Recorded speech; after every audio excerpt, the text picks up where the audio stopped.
It's over 9,000! What? Covered with scorpions. God, there's people.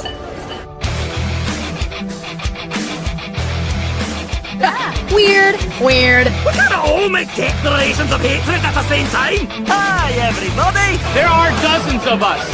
Dozens! 你好中国比较吸纳我爱更尊重中 Shield up. There's nothing sacred. Oh, wait a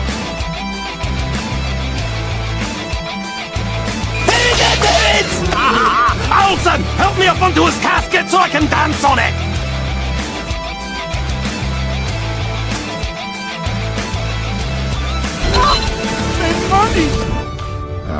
I don't care. But how did you ever find us? Oh, easy. We just read the screenplay you left us. And Hispanic people too. Gold!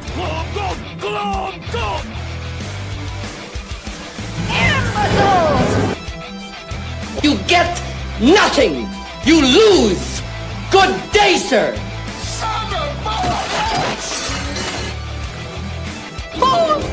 I'll help you. Everything is sexist, everything is racist, everything is homophobic, and you have to point it all out. Just when I thought I was out, they pulled me back in. Huh? Zappuccino.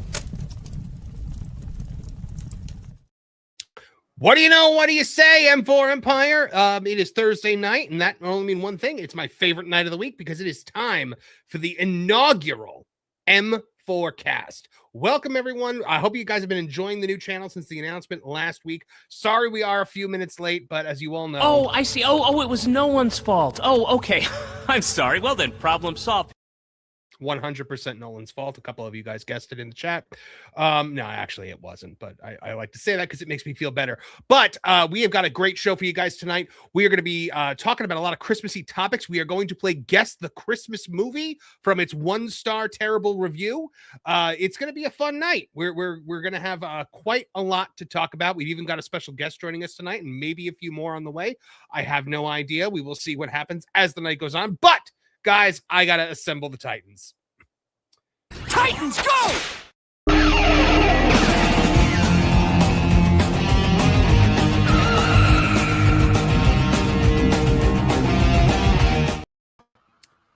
Hello, Trish.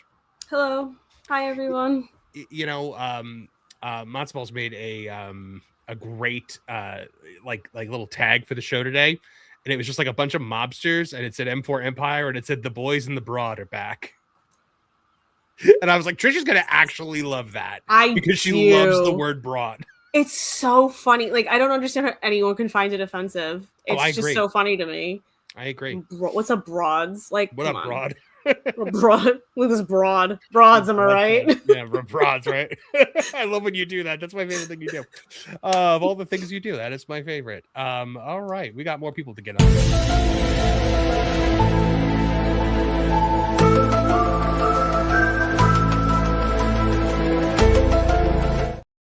Martin Stone in the house this week. Hello, Martin. You're muted, Martin, if you're trying to talk. Howdy, gentlemen. Broad. Hi, Martin. What's going on, man? How you doing this week? I'm doing all right. Yeah. All right. Well, good. It's a good thing to be. A lot of people are getting sick this holiday season, so I'm glad to see that we all appear to be in good health. Knock on wood. So.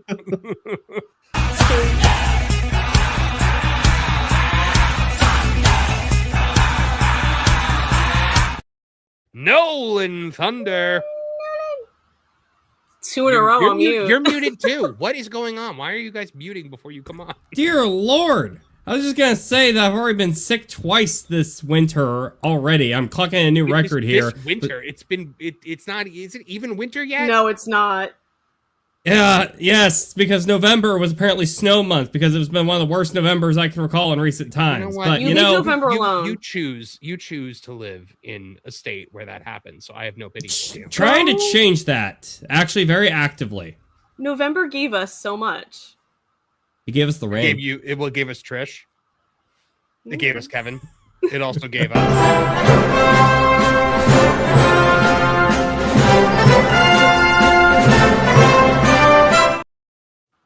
Lorn. I don't call her a broad. I call her a dame. He does call me a dame. There is nothing like a dame. Nothing in I the like world. that one too. South Pacific. I'm glad you got it, Martin. Yeah, no, that went right over my head. Yeah, I'm actually well versed in the classics of musical theater. Is it Rodgers and Hammerstein, South Pacific, or is that? It is. Oh, okay. I was in it once. You didn't know? I was in the show and I didn't even know it. I'm taking away your theater kid street cred. It was one of the shows. It was one of the shows that I came into late because there was always like a deficit of guys in any community theater production. So it was I would always get the call of like, hey, you want to come do this show without auditioning? And so I would go do it. Look at him, his humble brag. I used to just get in productions, didn't have every to guy did. It had nothing to do with talent, Trish. It had everything to do with the fact that there were no dudes who wanted to do theater in central New Jersey. No one likes a braggart. But Kevin Apollo, hopefully on his way. But we do have a special guest tonight, so let's bring him out. Who's that Pokemon? It's Tabitha! Hello. I was just going to say, as a new person, do I get a cool intro? And I couldn't ask for a better one. Yeah, that's kind of our, like, we have a guest one. We used to have the Challenger appears from Super Smash Brothers, but yeah. So, guys, if you are not familiar with Tabitha, well, I'm shocked because she has a wonderful channel that you all should check out, Dreaming Tabitha. She is one of the greatest artists that I know. And she must not know a lot. You're one of the only artists I know. That sounds accurate. She brings that special talent to YouTube with some exceptional streams that involve drawing and teaching other people to draw, and just truly amazing stuff. Tabitha, you want to tell them where they could find you? You can find me on YouTube at Dreaming Tabitha Live. And then you can find me over on the Twitterverse, Twix, as we like to fondly call it, since we hate X, but it's no longer Twitter. So I try to stay consistent. Dreaming Tabitha. Just type it in, look for me. You'll find her somewhere. You'll find. I've been Dreaming Tabitha. Oh, looks like our roster is about to be complete because better late than never, guys.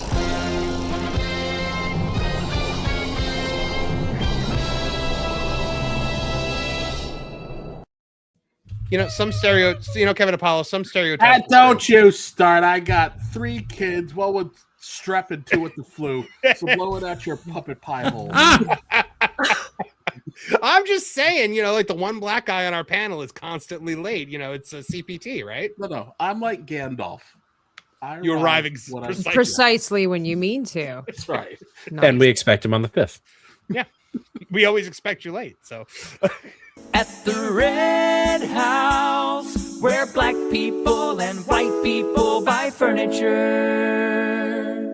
And Hispanic people, too. That's actually where Kevin and I met, at the Red House. At the Red House, it's true. Yeah. There were Hispanic people there, too. There were Hispanic people there, and all people. Kev, how you doing this week? It sounds like it is we were just saying that people are getting sick this holiday season, and it sounds like the Apollo household has been hit by the holiday sickness. Yeah, well, the little guy started out okay, but then he decided that he needed to go take some food off of his sister's plate.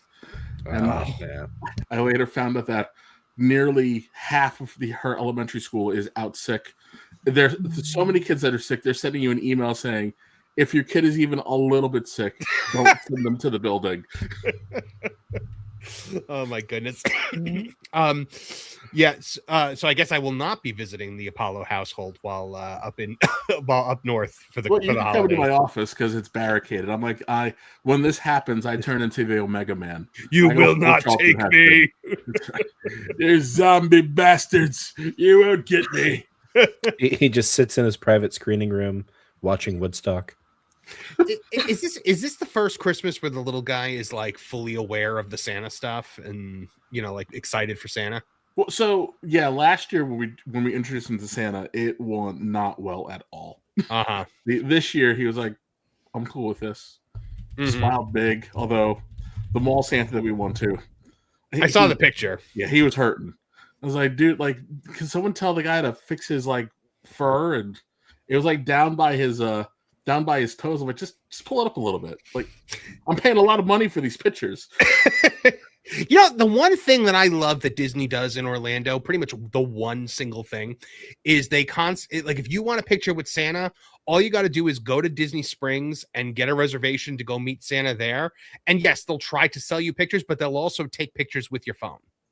Oh, that's nice. So you can actually get free pictures with Santa at Disney Springs, and I think that's awesome. Mm-hmm. So, they charge you enough money, they might as well. But it's always a phenomenal Santa, also. So that is a what constitutes a phenomenal Santa? I mean, looks like better Santa than the one in A Christmas Story. Yeah, real beard, jolly. Not falling apart like the one Kev saw. Just kind and into the role, and very very Santa-like. Yeah. My Santa also looked like he was afflicted by the thinner virus. So I'm like, no. There's a lot of thin Santas this year, I noticed. Hello, we're all on the keto and the protein and the carnivore. Like Santa's doing Ozempic. He wants to fit in too. I mean, he's a celebrity. I mean, yep. Him and Ariana Grande are fighting over the supply. But all right, guys, this is a show that is made for you and financed by you. We count on your generous super chats to keep the lights on around here at the Empire. And we do take breaks for super chats of $50 or more. And we have got some extremely generous folks out there. Let's start it off with Mike Glass for $50 right off the bat. Hail the mighty M4 Empire. Hail our benevolent ruler, Emperor Marv. May your reign be longer than a billion strands of pasta. And may your success taste better than the best homemade meatballs and gravy. Hail the M4 Cast 2. Hail you, Mike Glass. And good job saying gravy and not tomato sauce. I appreciate that. My goodness. Where's I'm trying to find the clip that I need, but Kev, you know what? My glasses are telling me one thing about his power level.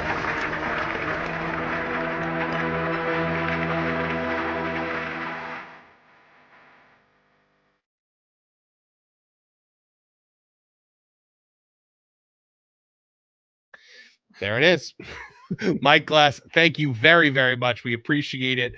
We love you. We speak your name, my friend. And Aubrey Crown not only became a member of the M4 Empire channel, but gifted 10 M4 Empire memberships. So congratulations. By the way, guys, there is a video out right now exclusive to members until 10 o'clock tomorrow morning.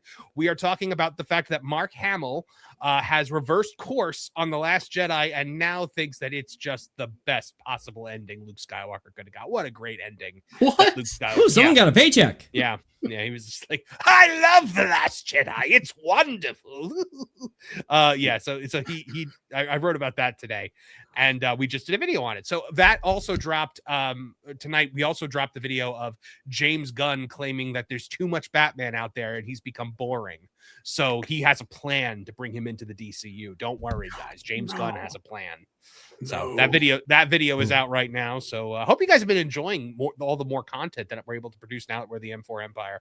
But Aubrey Crown, that's a very, very generous super chat. I think I have found the right. Please, no. Covered with scorpions. Oh, covered with scorpions. No. Covered with scorpions. Get them off me. What are you doing to my head? Kevin, that was not the clip that I was trying to play. I don't know how that clip It never is for some reason. It never is. It never is. Now, here's what I was trying to play.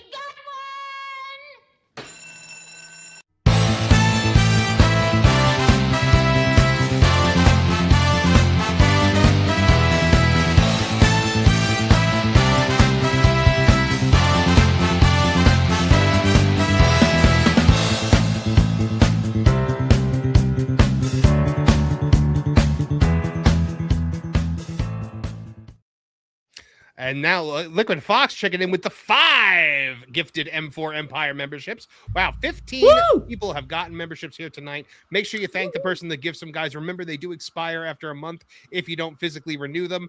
Trish and I are going to actually be producing the Crime and Punishment True Crime podcast for you all very soon. So there's going to be a Ted Bundy episode coming up. So make sure you guys check that out to hear two white people talk about murder. the thing that we like the most. So thank you very much, Liquid Fox. Wild and Crazy Bear checking in for $2 is Harry Sisson is Broad of the Year. I looked at Kevin. I'll take your word for it. He loves a good Harry Sisson joke. I know. I do. Regina Sharp. Locally. Regina Sharp checking in with Glom Gold, Glom Gold, Glom Gold, Glom Gold. Glom Gold acknowledges the rule of Imperator Monet Monaro Monty Marvin. This message is brought to you by Glom Gold Industries. Always has been, always is, always will be. Glom Gold, Glom Gold, Glom Gold, Glom Gold. A couple of chats that I wanted to highlight. Liquid Fox says, things we learned this week. Marv doesn't like mimes. Yeah, if you were tuning into the game stream we did the other day with Claire Obscure Expedition 33, which the replay can now be found on the M4 Empire Gaming channel over at youtube.com/@M4 Empire Gaming. I encountered an enemy that was a creepy French mime, and it kicked the high holy heck out of me. It should be noted as well that mimes also do not like Marv. They don't. No, like it's instinctive. Like we see each other, and it pops off right away. You should have trapped it in a box. The nice thing is, though, when they complain about him, it looks like this. Thank you, Martin. It put up a wall. It put up one of its stupid mime walls, and I had to break through it, and it took forever. It was doing like no damage. And it kept hitting. It had a really weird attack pattern too. I didn't like it. Maybe if you put some tariffs on it would have come crumbling down. Oh, I should have done that. Yeah. Or just threaten to walk into Paris.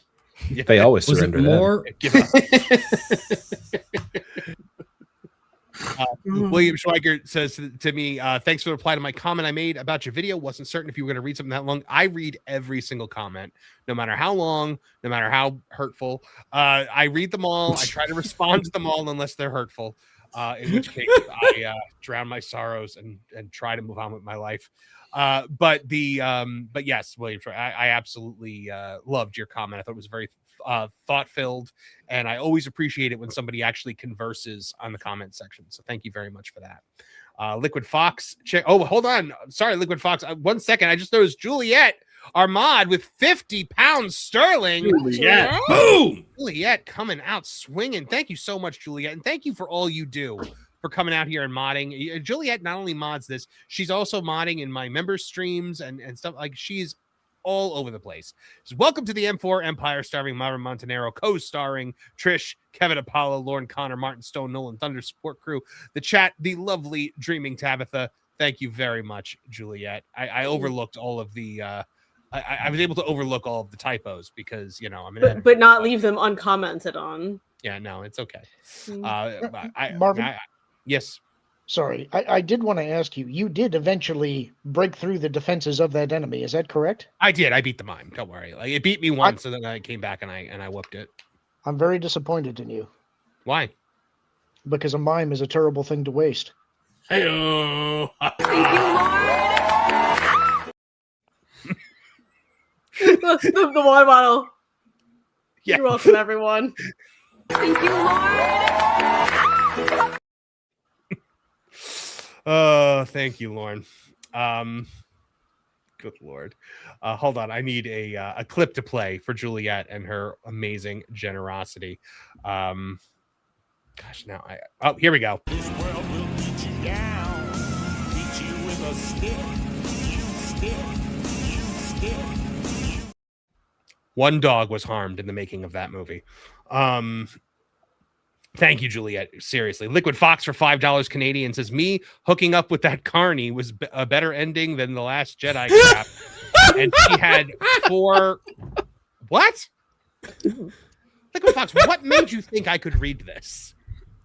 It's actually hearkening back to another episode where we were talking about German translation. We did. That's a callback, mate. Right. It was the German translation for the word nipple, and it means breast wart. Where we blew your mind when you realized 99 Luftballons was not, in fact, a happy song after all. I was so surprised. That's a great song. It is such a good song, and I always like it. And it's like on my like energetic mix, and then they explain to me what it actually means. And Talk I was about just like the war and stuff like that, wasn't it? Yeah. 99 Luftballons. Yeah. This is it, boys. This is war. Hey, look, as a German American, if you want to word it that way, look, my people have not always been the best people, but we're darn proud of conquering things and being very literal and not caring about your feelings. Being very cool with words, like press words, apparently. Yeah. Liquid Fox also for $5 Canadian says nothing wrong with mimes. In fact, when you spend some time with them, it's great because you don't feel like you disappointed when they stay silent. Oh my goodness. Some mime time. He's pushing our PG-13 rating tonight. But I appreciate the support. Juliet for £5 sterling says, sorry for the typos. Watching Valiant Renegade at the same time. Bad excuse. Will do better. But that'll have a bad effect on anybody. Yeah, It's exactly. okay, Julian. I understand. Your brain cells are dying. I understand. Yeah. We love Valiant. Do we? We do. I do. I do, but I like him. I can't say I love him. We've had talks. He's an acquired taste. But, exactly. He's a great guy. I really enjoy him. All right, guys. Typically, we like to start off the show by checking in with our panel and finding out what they've been watching or reading or accomplishing this week. So, Trish, what have you been watching this week? Not much. It's been kind of busy because gearing up for Christmas, but just some YouTube videos. I used to watch Survivor, and then it stopped being the show that I liked. So I stopped watching it. How long did you stick with Survivor? Because I think I watched the first 2 seasons. I watched the first 40, which is 20 years. So I watched it for a really long time, and I hung there for a really long time. And I was like, I can't do this anymore. Mm-hmm. But I found some channels talking about the stuff I did watch. So I was like, oh, this is kind of like a trip down memory lane, and this has been kind of fun. So I've just kind of been knocking some of those out when I've got some free time, but otherwise, I'm not so exciting. You diving into any music this week? Just my usual stuff. Some Christmas music because obviously 'tis the season, but otherwise, not anything too Smashing Pumpkins, but otherwise, Trish, did you see? I tagged you and Kevin in it. It was a picture. So Vince McMahon showed up at John Cena's last match. And he apparently has Pepe Le Pew hair now. I did see that. Where his hair is jet black, except for one strand of white that runs down the center. Yeah, I'm shocked you haven't seen. I had not Vince McMahon discovered Rogue from the X-Men. I had not seen that. Does he still have the hideous mustache? I couldn't tell if he still had the hideous little pencil mustache. No, he got rid of the. Okay. He got rid of the mustache. Vincenzo McMahon. Yes. So horrible. Oh my goodness. It was like the world stopped for a minute when everyone saw it. It was like what is happening? That's just to fool the man from the draft board. Kevin Apollo, what have you been watching this week? What have I been watching this week? I actually don't know if I've watched anything this week. I think I've just been working. I had to plow through open enrollment this week. So, I've been reading insurance paperwork to people. That's about it. Well, that's fun. I did have Star Trek on in the background, though. So that was so boring that Tabitha left. Yeah, we lost Tabitha. It's just like I'm out. I did watch William Shatner dressed as a Native American standing. Oh, the Kirok episode. Oh boy!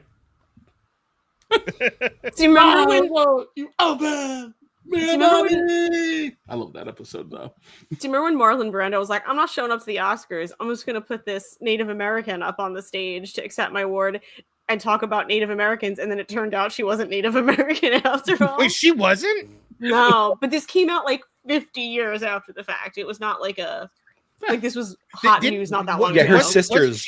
Wasn't she talking like when she was talking about all the stuff in the West and apparently John Wayne tried to storm the stage or something like that. I remember hearing. I know that it was apparently uncomfortable for the Hollywood elites that were there. Get out of here, Elizabeth Warren. I think the next person to get an award was Clint Eastwood. Oh gosh. Oh, that's bad timing. I do like Marlon Brando being like, nah, not going to show up. Martin Stone, what have you been watching this week? Well, let's see. I've been doing a little more reading than watching. I'm going through the Monster Hunter International series. I'm rereading the Dexter books. I'm reading them too. Oh, nice. Yeah, I'm in the second one right now. I just finished book 6 this afternoon. Oh, okay. You're a little further than me.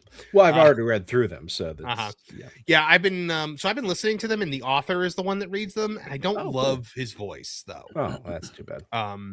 But I got sidetracked with the Darth Vader book that I'm working on. But I watched Tag Team, the Roddy Piper, Jesse the Body Ventura TV show that we didn't know existed for the longest time, and then suddenly found out about, and it suddenly made sense when Jesse Ventura called Roddy Piper his tag team partner at one point. Right. Yeah. And the copy I found has all the original commercials from 93, I think. Oh, please tell me you have this digitally. Yes. Mm-hmm. Oh my goodness, we have to see this. That's amazing. Nolan, what have you been watching this week? Urinating Tree. What? Fascinating. It's a sports YouTuber. He talks about football games. And that's his name? Yes. It's the greatest thing for a channel ever. Look, the key to marketing is to make yourself memorable. Yeah, I'm gonna remember that forever. Honestly, he sounds like a sap. What? You got me with that one. I thought it was going to be a gritty reboot of The Giving Tree. Lorn, what have you been up to and watching or besides making puns? Yes, writing your dad pun book. Last week we watched Bridge Over the River Kwai and Family Plot for the genre guys. Those should be coming out. Good. I enjoyed them both. The last one, Family Plot, was the last movie that was made by Alfred Hitchcock. It's something that's a little bit different for him. It's actually kind of a dark comedy, so it was a little fun. We just decided today that the next movies that we're going to be reviewing are Drive and what was the other one? It was The Third Man. We're going to be watching The Third Man as well. So those are going to be the next up after we get through the ones that are already in the queue. So be looking for those. Tabitha, what have you been watching or reading or listening to this week? Anything specific? Let's see. Well, I just got done watching Avatar: Fire and Ash. And how was it? I would love your review. My review, okay. Spoiler free is that if you would combine 1 and 2, you get 3. It's basically just that's true, actually. It's well, what I mean is that it's just a repeat of 1 and 2 merged together. Okay.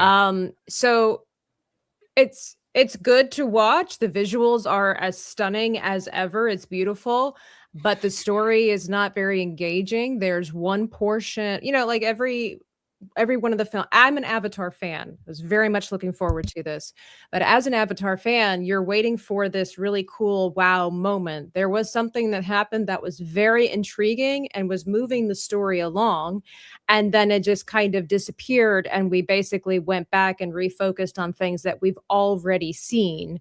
And the music was not as compelling. That was the thing I was honestly the most excited for, was the score. I'm like, is it going to be captivating as the other ones are? And not so much. Got some interesting characters, but there's just things that were rushed at the end that were kind of important, kind of emotionally stimulating, and then just died. And then there're just some plot points that either don't make sense or just fall short of the goal line. Would I watch this again? Yes, but it's definitely the least favorite out of the 3. And I'm sad to see it be that way. It's actually misleading, the title. So that's really interesting. So, but there are fire Na'vi in this, right? Like a fire tribe, fire nation, if you will. I'm trying to figure out how to say this without spoiling anything. They dabble in the fire. It's nothing special. Okay. James Cameron's more of a water guy. He loves water. Yes. I wrote an article about James Cameron today, and I didn't do a video on it because I was like, you know what? I've done 2 videos on this guy already, and both of them have tanked. But he basically said, like, so he went after the government, and but then he basically said that Avatar is saving the world. Like his movies are saving the world. Oh, okay. Like I need more context for that because like as a creative person with his credentials and stuff like that, it's like when he says that, what is the context of that? You know, is it just a blanket statement like he's being arrogant? Just kind of like when he was saying the whole testosterone thing, that got blown way out of proportion if you look at the context of the conversation. Yeah, he said, I'm frustrated because the human race seems to be delusional about what they think is going to happen next. He's talking about the environment. We are going backwards. And then he said, I'm not frustrated that Avatar isn't solving it, but who's to say we wouldn't be going backwards even faster if it wasn't for these films? Is he talking about like the production quality? Is he talking because of the rise of AI where he is actually doing incredible feats and creating new technology that takes cinema forward rather than being lazy about everything? No, because he hates it. He like hates AI now. Even no, this is what I'm saying though. Yeah, like, is he saying that we're going backwards because we're becoming lazier due to AI? And he's saying that Avatar is saving cinema in that respect? No, he was talking about it in terms of a like environmental concerns because he was railing against the Trump administration for rolling back environmental stuff. Okay. And so I think he thinks that Avatar's message of conservation is like landing with people and that they're all going out and taking care of the environment more because of Avatar. I don't know if that's necessarily true that people, because I think it's like every decade there is a movie that pushes the idea that we need to conserve nature. I am in favor of this to an extent. Like I'm not going to be, I want my plastic straws. That's the type of person that I am. Okay. I want my plastic straws, but I do believe that we should take care of the earth that we've been given at the same time. So, but it's like use plastic straws with impunity. Yeah. So, you know, like look, I'll reuse my plastic straws. Just let me go to Disney and use a plastic straw. Like, look, if we have plastic bags everywhere at the stores, then don't tell me that I'm destroying the world because I got one Frappuccino once a month using a plastic straw. So one of my favorite things to get at Disney used to be the Goofy Glacier.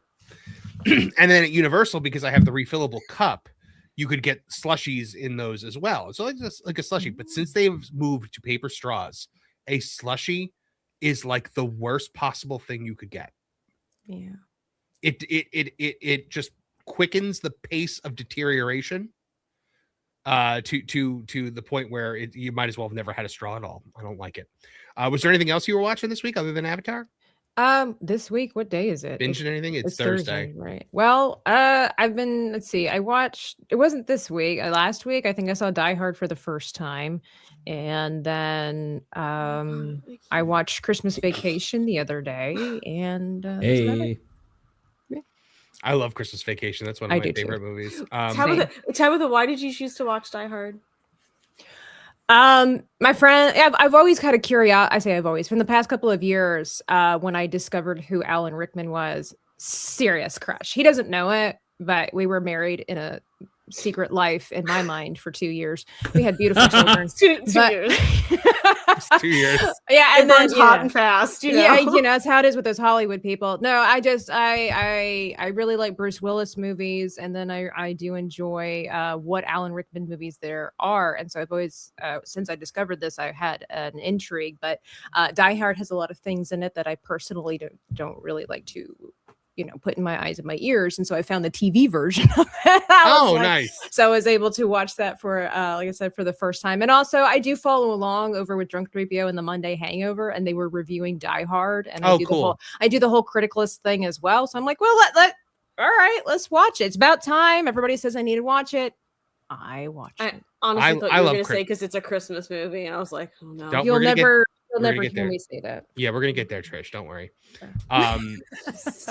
So as far as what I've been watching this week, I caught up on Pluribus on Apple TV Plus, and I'm still really enjoying it. There are a couple episodes. Isn't that like the cursed video game the government used to brainwash people? Maybe that's why it's called that. I don't know, but it's a really fun It's a really fun show. I'm enjoying it. It's Vince Gilligan who wrote Breaking Bad and Better Call Saul. So that's why I gave it I didn't even know the concept of it. I just knew it was Vince Gilligan. So I started watching it and ended up really enjoying it.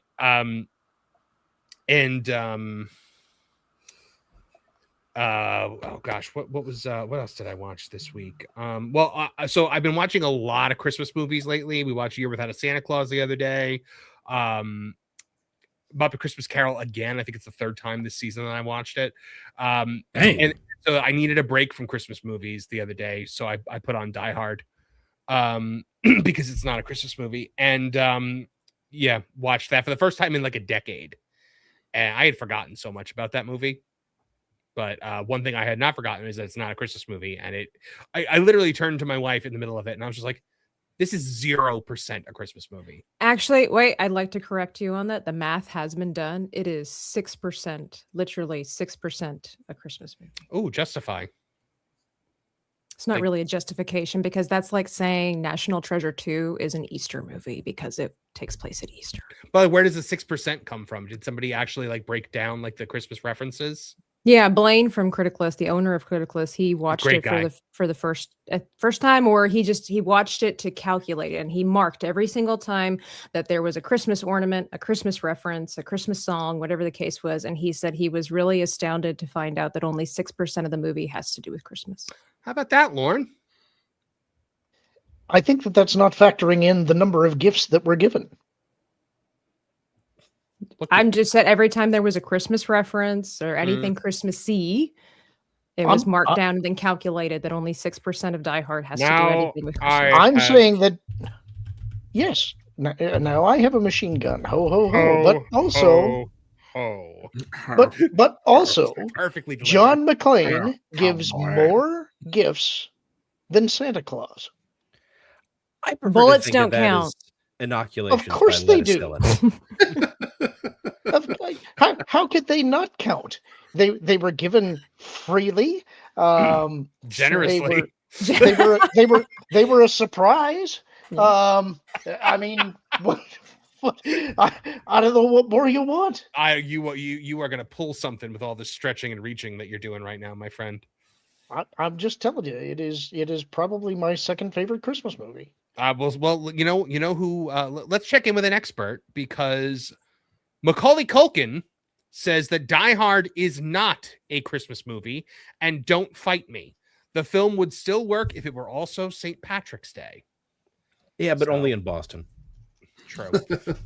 So Macaulay Culkin is Christmas movie royalty thanks to his iconic role as Kevin McAllister in 1990's Home Alone and 1992's Home Alone 2, Lost in New York. Kevin, you know. So perhaps he's as good an authority as any when it comes to answering one of the internet's most hotly debated film questions: is Die Hard a Christmas movie? No, it's not.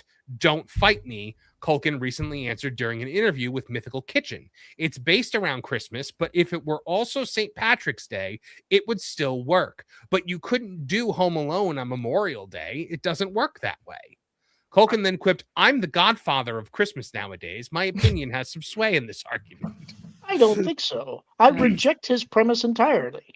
How?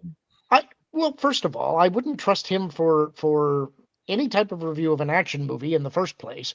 And secondly, saying that it would work just as well at St. Patrick's Day is ridiculous. The movie doesn't work if it's not at Christmas.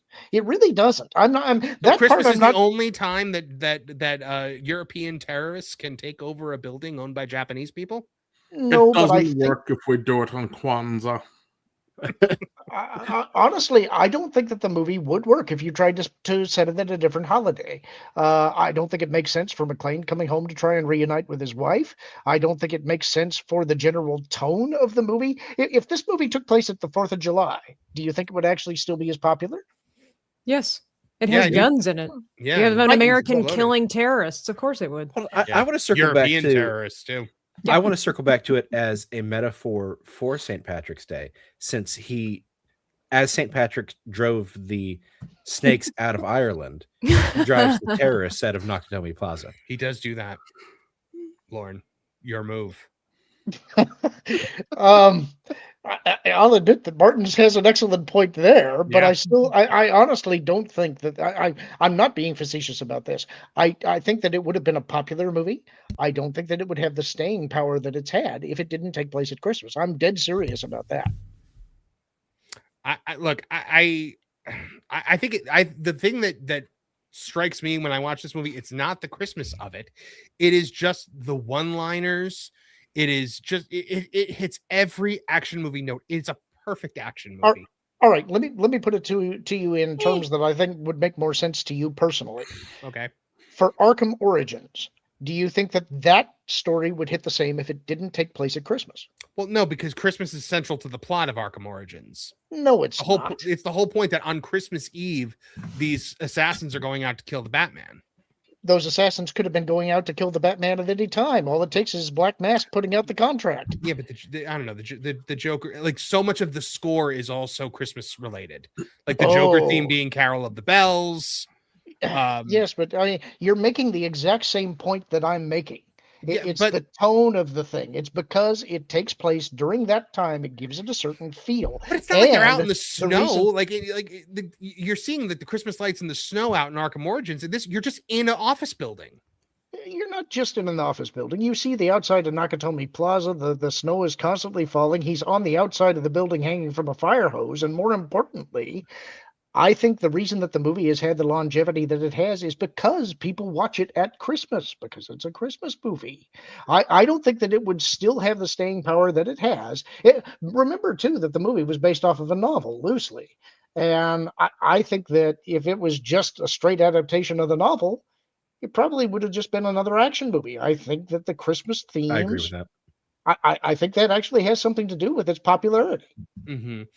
So one person that agrees with you, Lorn, is Elf star Zoe Deschanel, who recently said on and I hate saying the name of this podcast because it's so dumb, the Call Her Daddy podcast, is that Die Hard is her favorite Christmas movie. But Culkin is officially ruling the Christmas Eve set Die Hard out of the running when it comes to Christmas movies. Culkin recently made headlines during a nostalgic night with Macaulay Culkin tour when he said that he wouldn't be completely allergic to returning as Kevin McAllister in a new Home Alone sequel, which we did kind of talk about. I don't like his idea. I hate his idea for a Home Alone sequel. I hate it. Where it's like it's basically like his kid locks him out of the house and he's trying to get back in, and the kid is doing the traps on him. Yeah, because because the kid's mad at him or something like that. So I'm like, oh, so your kid is just a psychopath? Like, at least like when it was the Wet Bandits, Kevin is justified because these men are trying to invade their house. This is just, I'm mad at my father, so I'm going to set up death traps in my house. I don't know. I think also one of I was talking about this recently with somebody in the argument of whether Die Hard is a Christmas movie, and there are two aspects to look at this. Where is it intended to be a Christmas movie that is clearly delivered as a Christmas movie versus a movie that you watch at Christmas time? And with typically, I've heard a lot of people they're like, well, my family always watches this every year at Christmas time, so for us it's a Christmas movie. Okay, so for you it is something that is nostalgic in bringing your family together, that emulates the feeling of Christmas because it is a tradition. It's something that happens every year. So for your family, it is a Christmas movie. Versus, is the movie actually a Christmas movie? There's also a very big difference between, does a movie take place at a certain time of year, or is it an integral part? And is it the feels? Is it the theme of the film? When you look at Home Alone, it is very clear. It is very evident. There is no debate. There is no discussion as to whether or not this is a Christmas movie. With Die Hard, yeah, you know, Christmas time, and because of the setup, it's like, oh, it's a perfect time of year to take over the building and all this kind of stuff. But it is not the theme. It is not the intention of the film to be about Christmas. You can nitpick and or cherry pick. Well, yeah, there's this and there's this and there's this, but I don't know that anybody could, in good faith, argue that this is a clear representation of a Christmas movie. How about John McClane modeling Christ? John McClane, I've seen the arguments for years too, where they're like, Home Alone is just Die Hard for kids, and Kevin is just a child version of John McClane. This is number one, very false. Kevin is clearly way smarter and talented than John McClane. John McClane just basically climbed around stuff and shot things. He's not nearly as intelligent as Kevin. Was it last week where Tom brought up like who would win, John McClane versus Kevin? And my immediate question was, how much prep time does Kevin get? Kevin had a day. Yeah. And turned his house into, because that kid is a. Have you ever heard the movie theory that Kevin grows up to become Jigsaw from the Saw? I mean, oh yes, I have. That would make sense. Nolan's clearly tickled by it as well. Yeah. But I will to Lauren's question though. I have never. I mean, I'm kind of new to the whole ridiculous Die Hard conversation, where it's like, is it a representation of Christ? I don't see that at all. I mean, so I didn't see that either. You can loosely say it's like, well, he rescued people or something, but he seemed to have a lot of personal issues. He wasn't. Like you say that, you see that later on in the conversation as well, where he wasn't very supportive of his wife, and he had his mind set on a certain type of lifestyle, and if anything went outside of the box of that, it appears that he was a very controlling individual, and that was one reason why his marriage fell apart. And the only reason that his wife was thankful to see him at the end of the film was because she was basically just grateful and overcome with emotions that she wasn't dead. They didn't reconcile anything. That is true. They worked through none of their issues. Yeah, I thought that they did reunite for the second one. But I don't remember. So I haven't seen the second one. I can only give my thoughts, opinions, and theories based on the first one. So if there's something in the second one where they reconcile, that is irrelevant to the conversation. In the second one, he's LAPD now, and then when we get to the third one, he's back in New York, and they're not talking. Spoilers. I don't remember. Is Reginald Vell Johnson in the second one? Yes, he is. Yes. Okay, good. I love. And doesn't he make a phone appearance in the third one, or was that a deleted scene I saw? It's a deleted scene. Okay. I like the theory that Reginald Vell Johnson in all these movies are all just playing twins of Carl Winslow. I do like that. I like that theory. I was going to top in Ghostbusters. I was always good. I always said that he gets into he ends up having to testify against someone, and they put him in witness protection and send him to Chicago, where he meets Harriet and starts a family and changes his name to Carl Winslow. But I like yours better. That it's all like they're like Officer Jenny in Pokemon. Just every town has a Carl Winslow. Oh my goodness. All right, so Kevin, do you want to bring us home on this? You've been preaching about Die Hard not being a Christmas movie for as long as I've known you, so I'll just keep it super simple. Lethal Weapon is the actual action movie Christmas movie, and Bruce Willis himself said Die Hard is not a Christmas movie. He did. That's all I've got to say about that. Yep, he did. So now Bruce Willis and Macaulay Culkin have said it's not. The Godfather of Christmas movies. Yep. Saying a little highfalutin there to say it's the Godfather of Christmas movies, but well, an important part of Godfather takes place at Christmas. So is Godfather a Christmas movie then, Lorn? I've never seen The Godfather. It's a decent flick. Maybe you should check that out sometime. We've talked about it many times for the genre guys. We just haven't put it on the list yet. I feel like you must have told me that before, but I feel like my brain cordoned it off and put walls up because I was just like, I can't fathom it. Marv turned into Al Pacino from The Godfather 3. It seems to me like you never should have been able to see that movie either, Marv. Why should I not be able to see that movie? According to you, the Mafia doesn't exist. It doesn't. Neither do Wizards, but I've watched Lord of the Rings. Who said Wizards don't exist? We're friends with one. He was on the channel. He's a fake wizard. That's a fake wizard. You beat me to it, Kevin. It's in his name. So I would love to get your opinion on The Godfather when you watch it, because it is Godfather 2 is A lot of people say better than The Godfather. I need to watch them again. I'm due for a rewatch. Yeah, let me ask you this: does The Long Halloween count? Does The Long Halloween count for what? As having watched The Godfather. No. Yeah, because it's essentially, I think, in many ways, it's got an awful lot of it in there, from what I understand. Well, yeah, the Falcones are certainly based around the Corleones. Yeah. Jeff Lowe was a little unabashed with his love of the movie. So I have actually never read The Long Halloween. Okay, so now I get to have the shocked face. Yep. That is. You know what?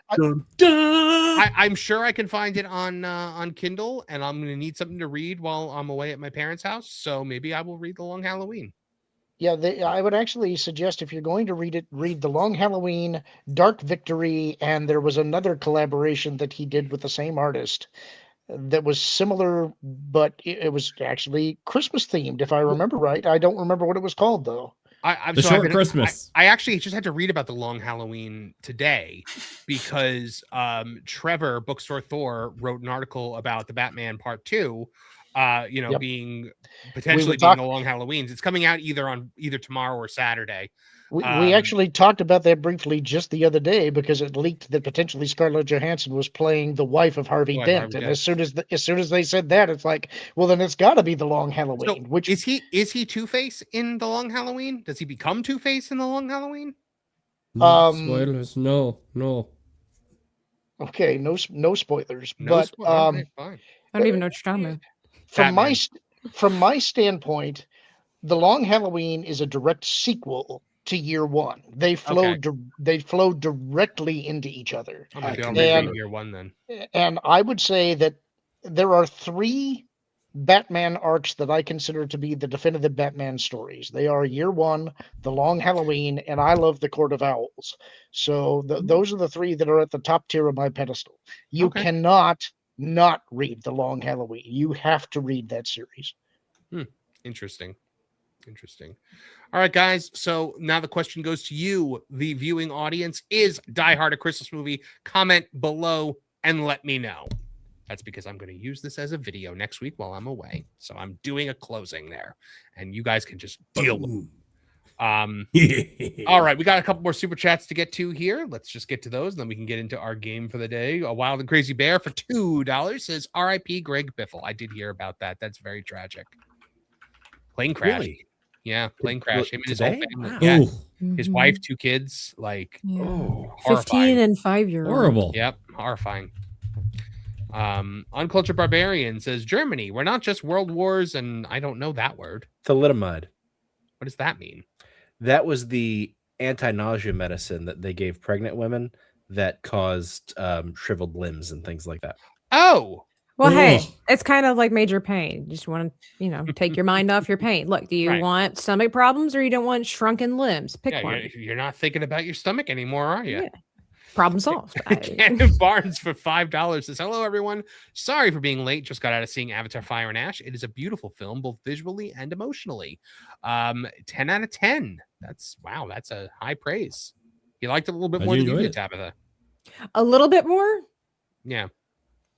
Just how do you feel about the land in Disney's Animal Kingdom? I don't know when the last time you would have been there was, but like, have you experienced? I have. I think it's beautiful. It's a shame. I've been told stories about how the fluorescent paint or whatever it is that's sprinkled all throughout the land on the ground very rarely gets used, and that it's amazing. It pretty much no longer is visible because they shut the parks down at such a time. I've also been told that it would have been a better idea to put Pandora. They're like, why in the world did they put Pandora in Animal Kingdom and not put it in Hollywood Studios? Yeah, which would have been a better fit. I mean, I kind of get it because of the whole, animals, the tropical, the whole jungle vibe and whatnot.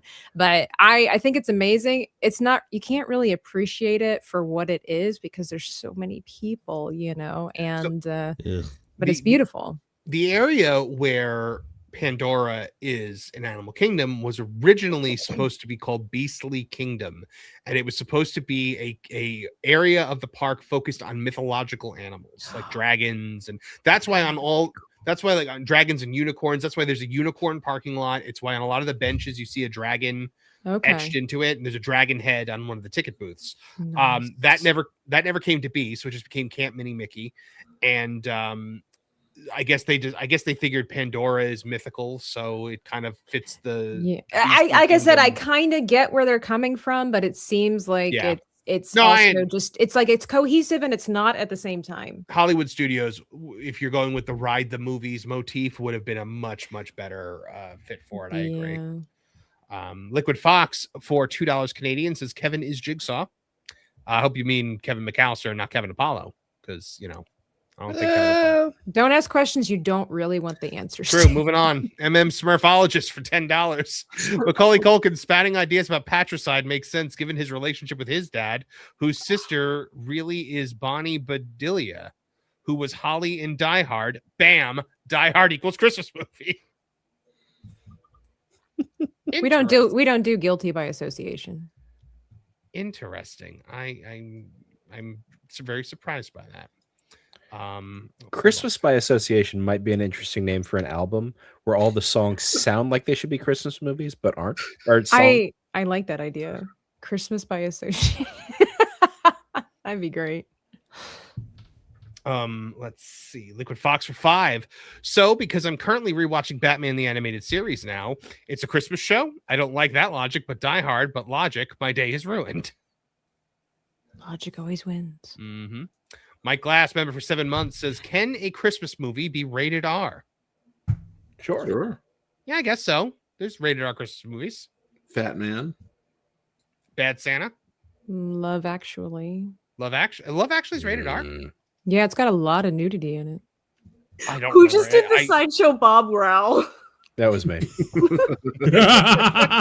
Why did you do this? I hate Love Actually. Oh, I hate Love Actually too. Yeah, I don't love it. I've never seen it. It's. I don't want to. You make your own judgment if you ever go see it. I'm not the type of person that's like, no.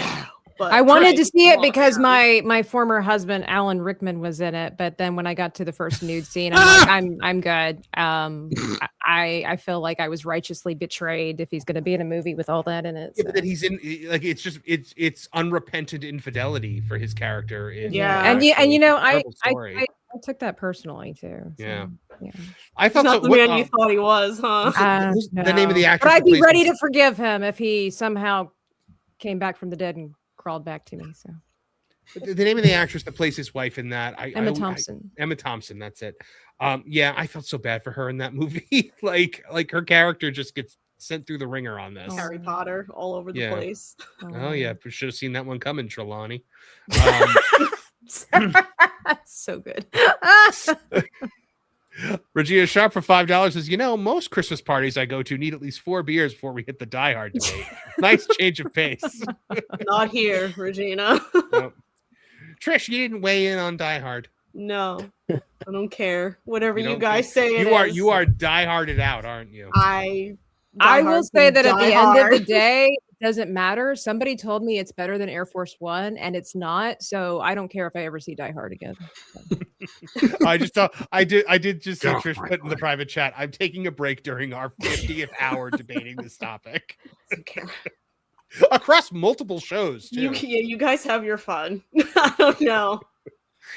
Liquid Fox for $2 says, can't preach logic with imaginary husbands, Tabitha. I feel called out.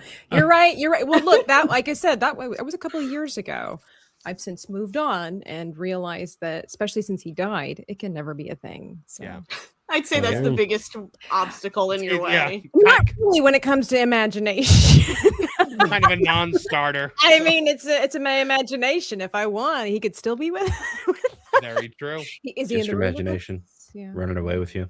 Yeah, but no, I promise. I'm saying I know he's not. He's dead. He's never been my husband, and he clearly never will be. I love the Family Guy thing with Alan Rickman's answering machine. With hello, Alan Rickman. This is Alan Rickman. Have you ever seen the meme where it's like the GPS, but with Alan Rickman's voice? Where it's like, you're approaching the intersection now. Turn. left. Do not disappoint me. Yeah. Too bad Kurt Cobain is no longer with us because he sure would have appreciated GPS. Only Kurt Cobain had gotten to use a GPS. I love Helen Mirren so much. Said that was that Helen Mirren. Helen Mirren. It was Helen Mirren. Just because gold comes out of that woman's mouth. Just like the amount of random. Because first of all, Helen Mirren, random. Kurt Cobain, random. Feels bad that he never got to use GPS. But the way she said it too was like she's really thought about this. Like, But, like, I think she said something like, "I always feel bad that he couldn't like every time she opens up GPS, she's like, man, if only Kurt Cobain could have seen this." Like what? So did she like know him and he got lost a lot? Maybe I highly doubt it. Like maybe one day Kurt Cobain said to her, like, I just wish there was some way to more conveniently find places. What planet did those two cross paths? Like, man, if only there was a way for me to find things more easily, it would cure my depression. And then does that mean she listens to Nirvana? Because that's something I would have never seen coming. I could see that. I all bets are off with her now with the things I've heard her say. Right. Talking about tomatoes and their genitalia or whatever it was that she said. The what? She's great. I love her. William Schweikert for $2 is a good question. Who is your favorite Santa Claus? That's it. Let me think. Fantastic question. Of course, you spelled it. Not Who's Rudolph. your favorite Santa, and what does he do? Is it Hulk Hogan for Santa with muscles? Maybe. No. I'm going to go with David Hiddleston from Santa Claus the movie. Okay. Or possibly Kurt Russell. Kurt Russell is a good answer. Kurt Russell is an awesome Santa. I'm going to say Billy Bob Kurt Thornton. Russell Santa? Billy Bob, was he actually Santa in that movie, or was he just a guy playing Santa? Close enough. I was like, let's not do this again. Wow. That's like somebody saying, well, was he just playing Jesus or was he really Jesus? Like, well, like in the show, is he playing Santa or is he like a mall Santa? Right. It's a good question. I can't answer this for Nolan. Kurt Russell is Santa Claus in the Christmas Chronicles. I might have to check that out just by that premise alone. My policy is if Kurt Russell is in a movie, I will see it. So, I mean, I'm inclined to agree. Wait, does that mean that's Lauren's favorite Santa? Say that again. Sorry. Does that mean that's your favorite? Kurt Russell is your favorite Santa as well? I know proxy. you enjoy a good Kurt Russell movie. I will say I actually thought he did a really good job, and for being such it's a kitschy movie, but he treated it with respect. He did a great job playing the part, so I actually liked his portrayal. It was good. I'm gonna say that's was a good Mrs. Claus. I really like Douglas Seal for Santa. I feel like he embodied everything that Santa really was. Which one is he? Douglas Seal. He was the Santa in Ernest Saves Christmas. Oh yes, that was one where they actually got the real Santa to be in this movie. I mean, as far as like a funny Santa, I like Tim Allen's Santa, and Kirk Douglas is, Kurt Russell is really good. But as far as like a real Santa, I think Douglas Seal. So, I mean, I have a few. I think Mickey Rooney is a phenomenal Santa because he plays Santa in both Santa Claus is Coming to Town and The Year Without a Santa Claus. But I also really like Ed Asner in Elf. I thought he was such a good Santa. I was like, how did it take this long for someone to cast him as Santa?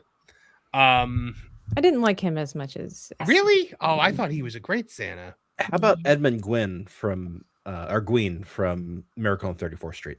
I was just I've never seen it. One at the original Miracle on 34th Street. Yeah, I've never seen it. You never? Oh, you would. I think you would like that movie. I intend to see it before Christmas. Like it's on my bucket list it's been like on my bucket list for the last like 5 years. When I realized it's like, oh, I've never seen this movie. I think you would really like it. Actually, it's a very wholesome film. It's a feel good film. It's he's such a kindly, gentle Santa. I like Ed Asner because he was like the Santa that'll level with you. Like. He's phenomenal in Teen Titans too. You garbage kids. Some kids need to be told that at Christmas. Wait, is he Santa in Teen Titans Go? Yeah, he's Santa in Teen Titans Go. That's phenomenal. I've never seen the Teen Titans Go Christmas special, so I'll have to check that out. He's a reoccurring character too. It's not even. Yeah, he shows up in the movie. Yeah. I saw the movie. The only thing I remember from the movie is the toilet joke. Because which are we talking about? Teen Titans Go to the movie, or Teen Titans Go versus to the Teen movies? Titans? Yeah. Oh, Teen Titans Go versus Teen Titans. Oh, okay. Yeah. Then Teen Titans Go to the movies when they have the joke where they're all using the fake prop toilet on the movie set. I like almost passed out. I was laughing so hard. What about the new wave synth music they do on Krypton? I thought that was a good bit. God, that whole movie is so good. That show, I don't understand people that hate on Teen Titans Go. I really don't get it. There aren't a whole lot of places you can go for zany, fun superhero diversion and also lessons in sweat equity. Mm-hmm.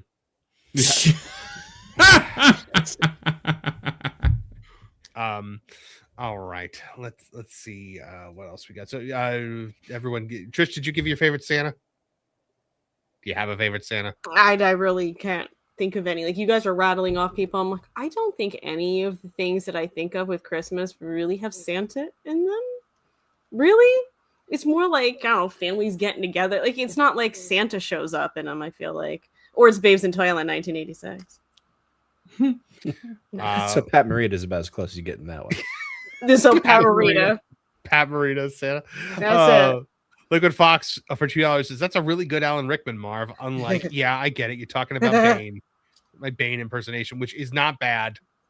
It's not my I best, think we can but agree it's that not Tom bad. Hardy's Bane impersonation couldn't be much worse. Well, my impersonation is an impersonation of Tom Hardy, and they all like to mock it. What a dumb decision that was. Yep. What a lovely singing voice. That's his it's the children who were wrong moment now. Wait, hold on. Let me try something. Perhaps he was wondering why you would shoot a man in the head before throwing him out of an airplane. Was that any better with the mug? It's pretty spot on in my opinion. Tabitha gets it. Just as cheesy and nonsensical as the one in the movie. I think it was like a precursor for 2020. You know what? I knew I liked Tabitha. You're all out of here. It's just me and Tabitha now. Oh, everybody else likes Bane's voice. Why? It's so they hate my impression of it. Oh, I have never. Well, to be fair, I did ridicule it. I wasn't actually like giving it. It was almost Just like laughed at it. It was kind of like a backhanded compliment. Martin, you've never said it was bad, but you've also never corrected them when they said it was bad. I won't be quiet. Martin knows the power of silence. Mm-hmm. He understands. Liquid Fox also says my favorite is that Bill Goldberg in Santa's sleigh. That's my least favorite Santa. I went to the mall and Santa kicked me in the head and ended my career. My goodness, wrestling jokes don't. It just made me think of Kevin screaming like Bret Hart about Bill Goldberg stealing air. Stealing air? Yeah, it was on your show. He's like that Bill Goldberg breathing air. And I was just like, I can't with Kevin. Bookstore Thor, aka Trevor, says Mel Gibson and Kurt Russell both made good Santas. I brought this one up because I don't remember Mel Gibson being Santa in the movie Fat Man. I never saw that one. I've never seen that one. Kurt Russell plays it straight. Mel Gibson plays a deconstructed Santa.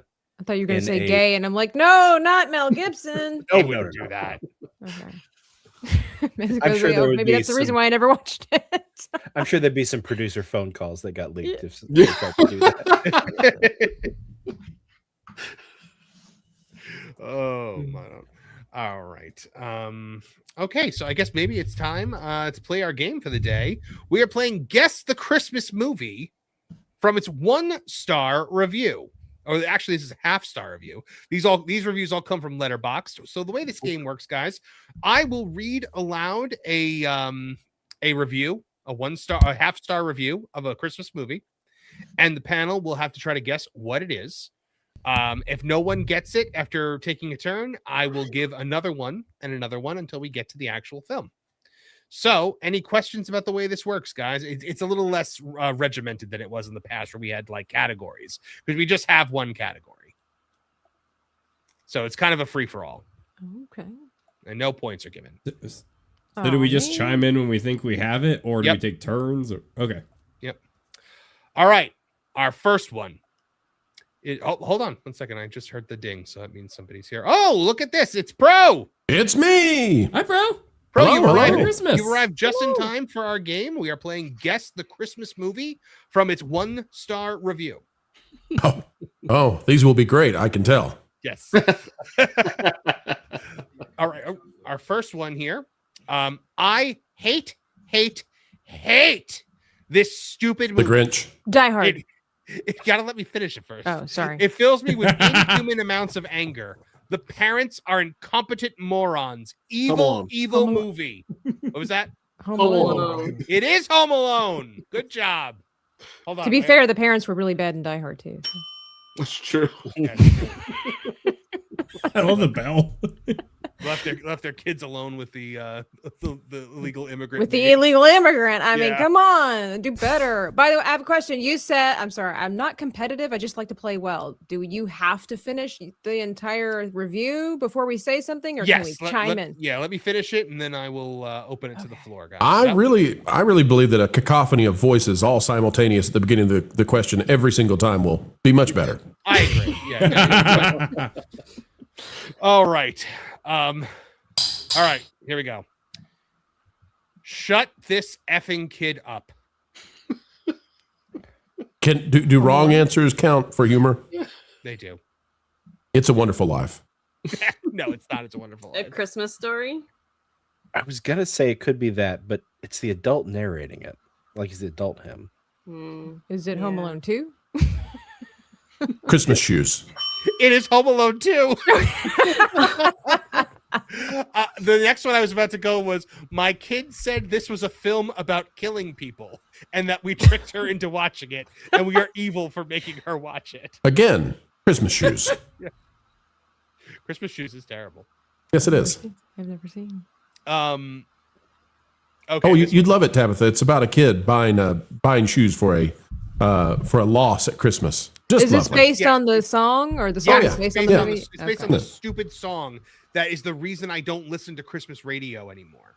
Like, I will only listen to personally curated like playlists on Spotify now. Like, it's a beautiful song that's just overly played, like Frozen. Terrible. It's a terrible song. It exists for no other reason than to make people sad.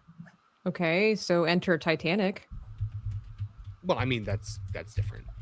Okay. You know, I don't need reminders of James Cameron right now. I just sat through Avatar, so You just I mean, I know you're going to do your stream at 10:00, so it was a 4-hour experience. Was it really? Oh, because yes, it was. Yes, it was. With the previews and the driving and the credits and it was a solid 4 hours. That sounds like a lot of James Cameron.